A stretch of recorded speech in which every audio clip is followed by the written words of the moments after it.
वालेकुम dear students, आपको आवाज़ आ रही है? Sorry we are starting our class late because of some technical issue. आप बता दीजिए आपको आवाज़ आ रही है क्लियर? ओके जी students, yesterday we had started our lesson number 9, hunger and population explosion by Anna Mackenzie. And we had discussed its title, we had taken an overview of the lesson, and then we discussed some points of the text with synonyms and answer questions. So today we will start from the third. We will start from the third part of. We will start from the third main point of the text, that is, there were general famines when a large area of the country was affected, but there were many local famines also. Famines की बात कर रहा writer, इससे पहले you have studied about the hunger. Writer ने सबसे पहले meaning of hunger बताया हमें इस आर्टिकल के अंदर। उसके बाद राइटर ने हमें बताया कि पॉपुलेशन का और हंगर का आपस में क्या ताल्लुक है, और डिफरेंट फेमन्स जो हिस्ट्री में ग्रेट फेमन्स रहे हैं उनके बारे में भी राइटर ने हमें बताया। उसके बाद राइटर ने हमें फेमन की टाइप्स और फेमन की डिजीज बताया है। राइटर कहते हैं कि दो तरह के फेमन्स होते हैं, जनरल फेमन्स और local famines. And what is the difference between general famines and local famines? Is general famines are those which cover large area of the country, and large area of the country is affected by the general famines, whereas local famines affect only a small area. थोड़े से area को जो effect करते हैं वो local फेमन्स कहलाते हैं, और जो ज़्यादा बड़े पैमाने पर जिनकी वजह से तबाही होती है या ज़्यादा बड़े एरिया को जो इफेक्ट करते हैं वो जनरल फेमन्स कहलाते हैं। China had 90 major famines in 1 century. China की बात की जाए तो चाइना में एक सेंचुरी में 90 बड़े फेमन्स आए जिनकी वजह से बहुत ज़्यादा तबाही हुई। लास्ट जो लेसन आपने पढ़ा था चाइना's वे टू प्रोग्रेस, उसमें भी आपने चाइना की अर्ली टाइम में जो डिफिकल्टीज थी उनको आपने पढ़ा था। उसमें उनकी एक जो प्रॉब्लम थी वो लैक ऑफ फूड भी था, फूड का भी वो शिकार हुए, तो वो चीज़ भी आपको माइंड में आ सकती है, उसको भी आप रिवाइज कर सकते हैं। 9.5 million people died in North China in the last century. Last century में, पिछली सदी में चाइना में, नॉर्थ चाइना में, शुमाली चाइना में 9.5 मिलियन, तकरीबन 95 लाख लोग जो हैं वो इसका शिकार हुए और फेमन की वजह से उनकी डेथ होगी लास्ट सेंचुरी में। ये एक डिटेल्स हैं कुछ जो राइटर ने डिफरेंट ग्रेट फेमन्स के बारे में बताया है। 10 million people perished in the Great Famine of Bengal in 1969-70। Bengal में भी because of lack of rains एक फेमन आया 1969 से 70 तक वो लास्ट किया, और इस 1 ईयर के टाइम में 10 million people perished, 10 million people were killed in this famine. Several million people killed in Russian famine in 1921 to 22. Russia में एक famine आया है, it was also because of lack of rain. 1921 से 22 तक वो last किया, और उसमें भी several million, कई लाख लोगों की जानें चली गई। 1 million people died in 1942 in Bombay when the rice crop failed. Rice crop जो चावल की फसल है उसके फेल हो जाने की वजह से, तबाह हो जाने की वजह से बॉम्बे में 1942 में एक कहत पड़ा, एक फेमन आया जिसकी वजह से 1 million people died, 1 मिलियन लोगों की डेथ हो गई। In 1964 to 65, a worst famine of the century occurred in India due to the lack of rains. फिर lack of rains की वजह से इंडिया में कहत पड़ा, फेमन आया 1964 to 65 में, 64 से 65 में आया, और इस सेंचुरी का सबसे बड़ा फेमन कहा जाता है, बुरा फेमन कहा जाता है। Although all the countries helped India, but they could not help it properly because of the lack of resources there in India. वहाँ पे रास्तों का मसला, पोर्ट्स का मसला, डिफरेंट ऐसी सिचुएशंस थी जहाँ पे लोगों तक वो एड पहुँचाई ना जा सकी, और वो एड बहुत ज़्यादा अफेक्टेड हो गई थी, लेकिन वो अफेक्टेड लोगों तक नहीं पहुँचाई जा सकी, इसलिए बहुत तबाही का सामना करना पड़ा। तो इसमें आपने देखा कि राइटर ने हमें बताया है कि what are the general famine and local famine. General famine क्या होता है? जो generally large area of the country को इफेक्ट करता है, एंड लोकल फेमन ये होता है जो small area of the country को इफेक्ट करता है, कुछ एरिया को इफेक्ट करता है, कुछ स्पेसिफिक एरिया में ही वो फेमन आता है, किसी प्रोविंस में हो सकता है, किसी स्मॉल एरिया में हो सकता है। फिर चाइना में 90 बड़े फेमन एक सेंचुरी में आए हैं। डिफरेंट डिटेल्स राइटर ने दी है बड़े बड़े फेमन्स की जो डिफरेंट कंट्रीज में आए हैं, उनमें नॉर्थ चाइना है, रशिया है, बंगाल है, बॉम्बे है, इंडिया। इनमें डिफरेंट ईयर्स में डिफरेंट फेमन्स की वजह से बहुत सारे लोगों की डेथ्स हुई। सिनोनिम सीख लेते हैं। सीरियस, सीरियस होना, संजीदा होना, किसी चीज के बारे में फिक्रमंद होना। Concern, grave, sober, severe. Worst, worst चीज बहुत ही बुरी, बहुत बुरा होना, worst. Disaster, difficulty, hardship. Occur, occur होना, वाक़ होना। Appear, arise, befall, take place. Perish, perish होना, खत्म हो जाना। Killed, destroyed, ceased. Important questions. Main questions of the text. What are the general famines and local famines? General famines are the famines which affect the large area of the country, and the local famines are the famines which affect a small area of the country. General famous जो है वो ज़्यादा area को effect करते हैं और ज़्यादा disasters होते हैं, जबकि लोकल फेमस जो है वो एक स्मॉल एरिया को इफेक्ट करते हैं। जो स्मॉल एरिया को इफेक्ट करने वाला कहर है, फेमन है, वो लोकल फेमन कहलाता है। जो ज़्यादा एरिया को इफेक्ट करता है वो जनरल फेमन कहलाता है। How many famines did China have in 1 century? 1 century में, एक सेंचुरी में चाइना में कितने फेमन्स आए? 90 मेजर फेमन्स, 90 बड़े फेमन कहत पड़े चाइना में एक सेंचुरी के अंदर, एक सदी के अंदर। When did Russia have famine and how many people died during it? Russia में फेमन कब आया? 1921 to 22 में रशिया में फेमन आया due to lack of rain, और इसके दौरान several million people died in that famine of Russia. When did Bengal have famine and how many people died in it? Bengal में फेमन कब आया? बंगाल में फेमन भी due to lack of rain आया and it was in 1969 to 70। Bengal में famine आया और इसमें भी बहुत ज़्यादा तबाही हुई। Almost 10 million people died in that famine. When and why did Bombay had famine and how many people died in it? Bombay में कब फेमन आया और कितने लोगों की डेथ हुई?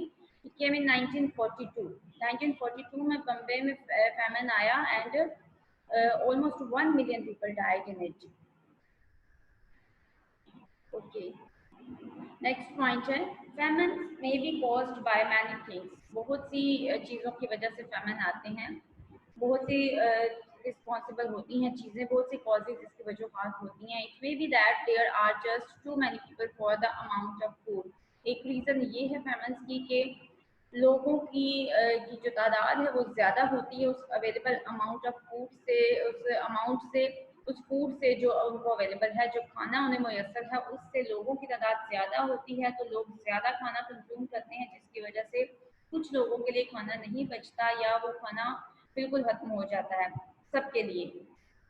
Food available, failure of crops या फिर क्रॉप्स का फेल हो जाना, फसलों का तबाह हो जाना ड्यू टू डिजीज और लैक ऑफ रेन, किसी बीमारी की वजह से या लैक ऑफ रेन की वजह से, बारिश की ना होने की वजह से फसलों का प्रोडक्शन ना देना या फसलों का तबाह हो जाना। इन दोनों वजह से भी, इन दोनों वजूहात से भी फेमन आते हैं। Half a million years ago, the population of the world was very small, but since then it has gradually increased. Then writer ने मेन एक रीज़न बताई है वो है कि लोगों का आबादी का बढ़ना। जितनी आबादी ज़्यादा होगी उतना वो ज़्यादा फूड को कंज्यूम करेंगे और उतनी ही फूड की शॉर्टेज होगी। उस पॉइंट पे राइटर ने बात की है। राइटर कहती है कि half a million year ago दुनिया की आबादी बहुत कम थी, लेकिन since then it has gradually increase, लेकिन उसके बाद ये आहिस्ता आहिस्ता बढ़ती गई है। Until by the birth of Christ, ईसा की बर्थ के बाद के टाइम तक the world population was about 200 to 300 billion. 200 से 300 मिलियन लाख के करीब आबादी थी। The numbers doubled by 1650. 1650 तक वो नंबर जो है वो डबल हो गया, मीन कि वो जो आबादी थी 200 से 300 के करीब वो इससे डबल होगी, उससे ज़्यादा होगी। And by 1850 doubled again to 1000 million, और फिर 1850 में वो आबादी उससे भी डबल होगी, यानी कि 1000 मिलियन, 1000 मिलियन, 1000 लाख के करीब आबादी होगी 1850 तक। Now the world population is over 3000 million. अब दुनिया की आबादी 3000 मिलियन है। ये बात, ये पॉइंट माइंड में रखिएगा स्टूडेंट्स के, ये ऐसे बहुत पहले लिखा गया है, ऑलमोस्ट 40 ईयर्स अगो। तो now the world population is almost 6000 million. 6000 lakh आबादी अब तक 2019 तक दुनिया की आबादी हो चुकी है। और ये प्रूव करती है राइटर की इस प्रोडिक्शन को, जो उसने उस टाइम पे प्रोडिक्शन की थी कि after 20 years 40 years it will again double. और वही हुआ है कि डबल हो चुकी है आबादी। And the population is increasing at a rate which would double numbers in only 40 years. और इस स्पीड से, इस तेज़ी से आबादी बढ़ रही है दुनिया की कि अगर इसी रेट से, इसी स्पीड से, इसी तनासब से आबादी बढ़ती रही तो आने वाले 40 सालों में, 40 ईयर्स में, ये आबादी दुनिया की डबल हो जाएगी। यानी राइटर की ये प्रोडिक्शन थी कि 3000 मिलियन की जो आबादी है वो आने वाले 40 सालों में डबल होकर 6000 मिलियन हो जाएगी। और ऐसा ही हो चुका है। 2019 तक दुनिया की आबादी 6000 मिलियन हो चुकी है। जी बच्चों, इसमें हमने, इस पॉइंट में हमने क्या देखा है कि फेमन्स की कॉजेज बताई हैं राइटर ने। Writer has told us that overpopulation, failure of crops, or lack of rain, these are main three reasons. Then she has given us an idea of the increase in population, gradually increase in population from the birth of Christ till now, तब से अब तक किस तरह से वो numbers double होते गए हैं, दुनिया की आबादी जो है वो बढ़ती गई है। और विद इन 40 ईयर्स, आने वाले 40 ईयर्स का भी राइटर एक व्यू देती है कि आने वाले 40 सालों में इससे भी डबल हो जाएगी आबादी दुनिया की। और ऐसा हो चुका है। सिनोनिम्स देख लेते हैं। अवेलेबल होना, मुयसर होना, accessible, attainable, eight hand. Gradually, Aahista Aahista, constantly, मुसलसल, constantly, continuously, moderately. Increased, increased, बढ़ जाना, बढ़ते रहना। Enlarge, extended, लैबोरेटिव। लाइक कमी होना किसी चीज़ की, एब्सेंस, डर, decrease, shortage. Important questions. What are the causes of famine? Famine की causes क्या हैं? There are three main causes of famine: overpopulation, failure of crops, and lack of rain. Because of these three things, these three reasons, famines come. What was the population of the world when Christ was born? The population of the world was about 200 to 300 million when Christ was born. Christ के birth के time पे 200 से 300 लाख आबादी दुनिया की थी। How rapidly did the population of the world increase after the birth of Christ? Christ के birth के बाद, हज़रत ईसा की पैदाइश के बाद से दुनिया की आबादी किस तरह तेजी से बढ़ी है? ये इस तरह से तेजी से बढ़ी है कि क्राइस्ट की बर्थ के बाद से 1650 तक की आबादी डबल हो गई थी। And this number double again in 1850। 1850 तक ये 1000 मिलियन आबादी हो चुकी थी। तो ये शो करता है कि बहुत रैपिडली आबादी बढ़ रही थी और विद इन ईयर्स ये डबल हो रही थी। What is the present rate of increase in population?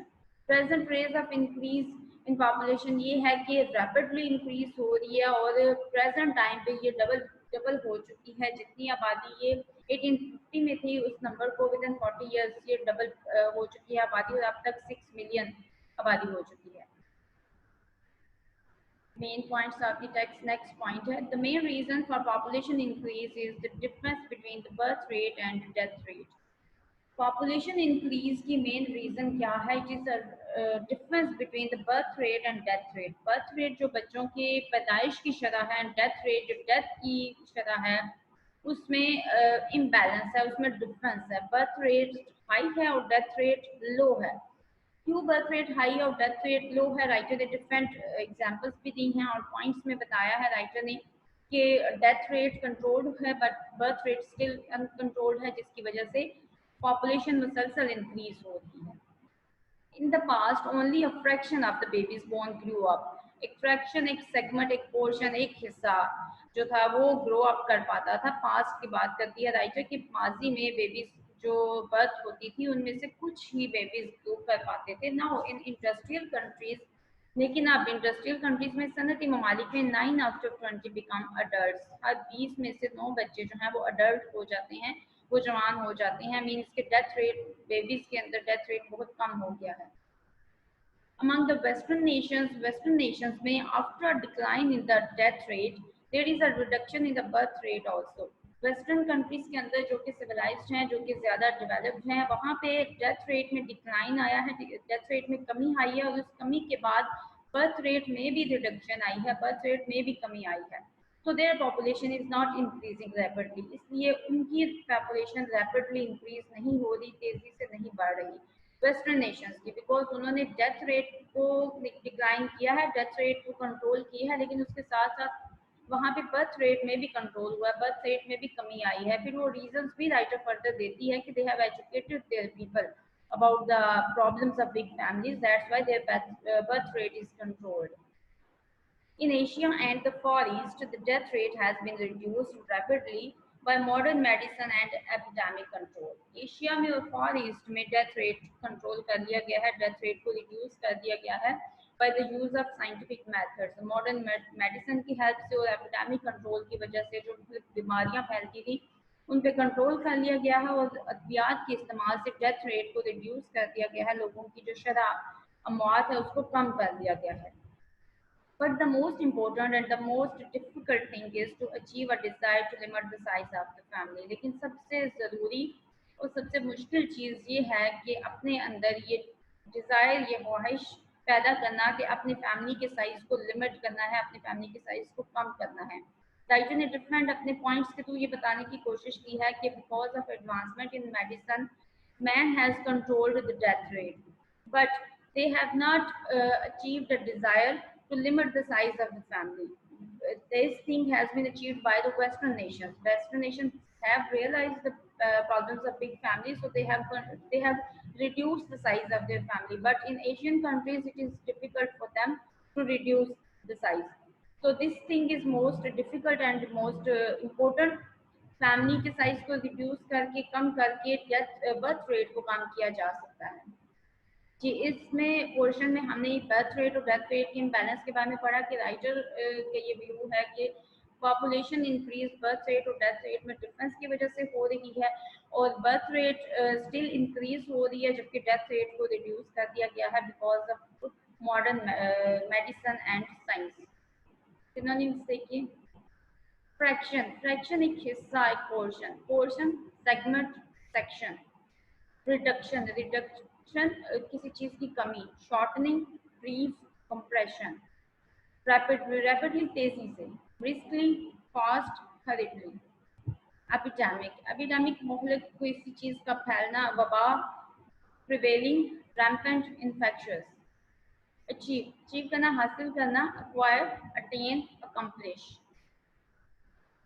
Important questions of the text. What is the main reason of population increase?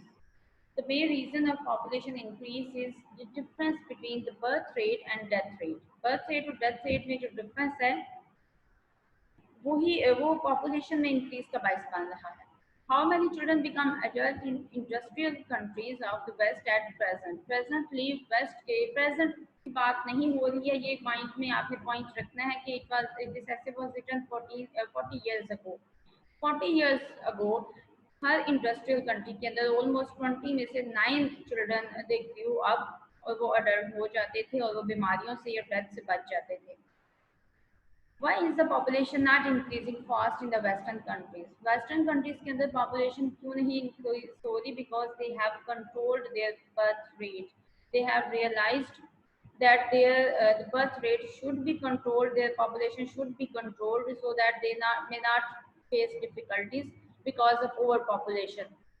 They have realized the grave issue of overpopulation. इसलिए उनकी population controlled है क्योंकि उन्होंने birth rate को कम कर लिया है, उसको कंट्रोल कर लिया है. How has the death rate been controlled in Asia and the Far East? Death rate Asia and far east में किस तरह से कंट्रोल की जा रही है?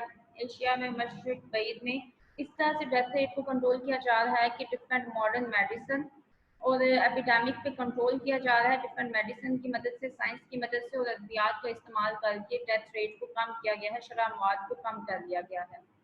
What is the most difficult thing to achieve about controlling population? Population को control करने के लिए सबसे मुश्किल चीज़ क्या है? The most difficult thing is to limit the size of the family. Family के साइज को लिमिट करना इस चीज़ को रियलाइज करना कि बिग फैमिली की क्या प्रॉब्लम्स हैं और फैमिली का साइज छोटा रखना है, इस प्रॉब्लम को समझना ज़रूरी है और यही सबसे डिफिकल्ट पॉइंट है आबादी को, पॉपुलेशन को कंट्रोल करने के लिए। The study of the population growth indicates one of the greatest paradoxes of our time. Next point में राइटर बताती है कि पॉपुलेशन ग्रोथ के बारे में अगर हम पढ़ते हैं राइटर की स्टडी तो हमें एक पैराडॉक्स सामने आता है। पैराडॉक्सिकल चीज़ होती है मुतज़ाद चीज़, जो अपेरेंटली हमें कुछ और नज़र आ रही होती है बट इन रियलिटी डिफरेंट होती है। तो एक पैराडॉक्सिकल सिचुएशन नज़र आती है हमें आज के टाइम में, और वो क्या पैराडॉक्सिकल सिचुएशन है? The group of countries who are able to support a rapidly growing population has low birth rate. वो कंट्रीज जो कि ज़्यादा बढ़ती हुई आबादी को सपोर्ट कर सकते हैं, उनके रिसोर्सेज ज़्यादा हैं, उनमें लो बर्थ रेट है। while the group least able to support large population has a very high birth rate, but whereas the group who has who has less resources, who is not well developed, वहाँ पे जो population है वो उसका birth rate high है। Means के ये paradoxical statement इसलिए नजर आती है। पैराडॉक्स इसमें ये है कि जो कंट्रीज इस काबिल हैं कि वो ज़्यादा आबादी को ग्रो कर सकते हैं, उन्होंने तो अपना बर्थ रेट स्लो कर दिया है, लो कर लिया है, लेकिन वो कंट्रीज जो इस काबिल नहीं है कि ज़्यादा आबादी के प्रॉब्लम्स को फेस कर सकें, वहाँ पे बर्थ रेट स्टिल ज़्यादा है, उन्हें ये रियलाइज नहीं हो रहा। ऑन दी अदर हैंड वो कंट्रीज जो सपोर्ट कर सकते हैं ज़्यादा आबादी को, वो इस प्रॉब्लम को समझते हुए बर्थ रेट उन्होंने लो कर ली।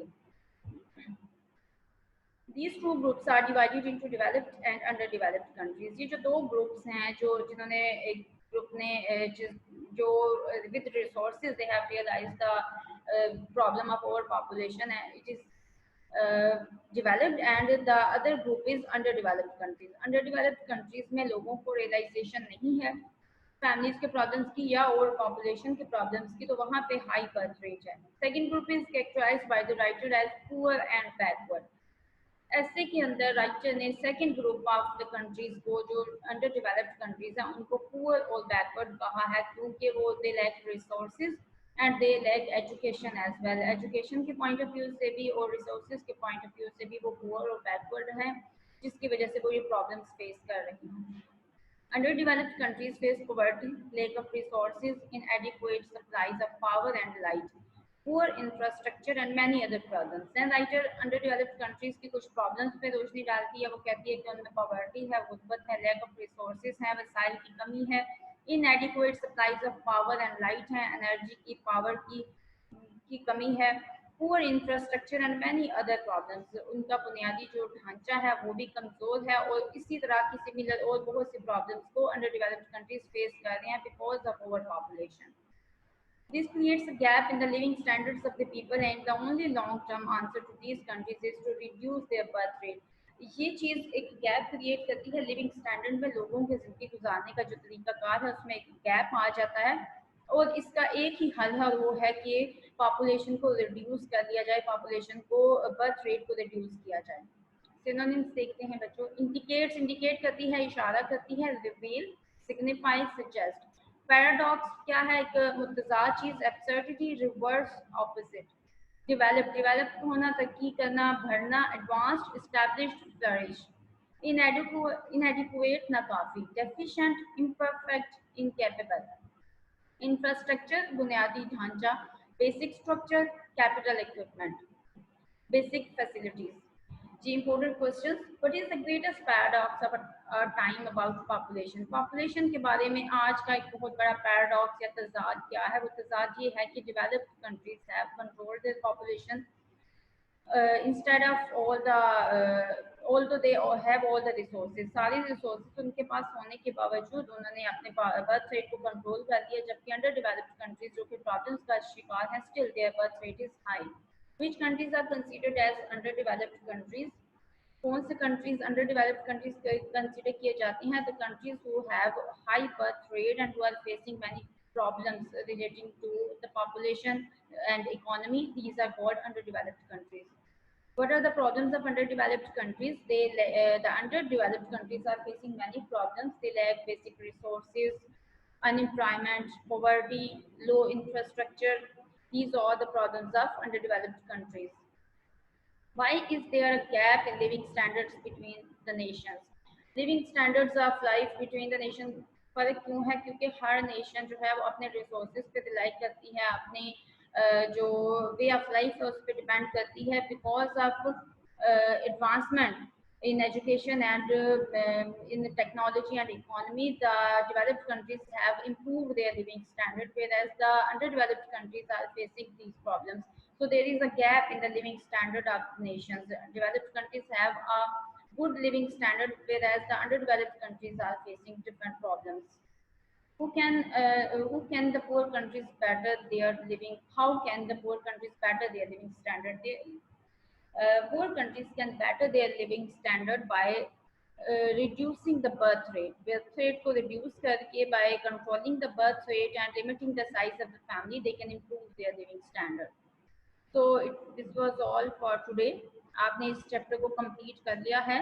आपको मैं एक असाइनमेंट असाइन कर रही हूँ. Right 25 synonyms of this lesson.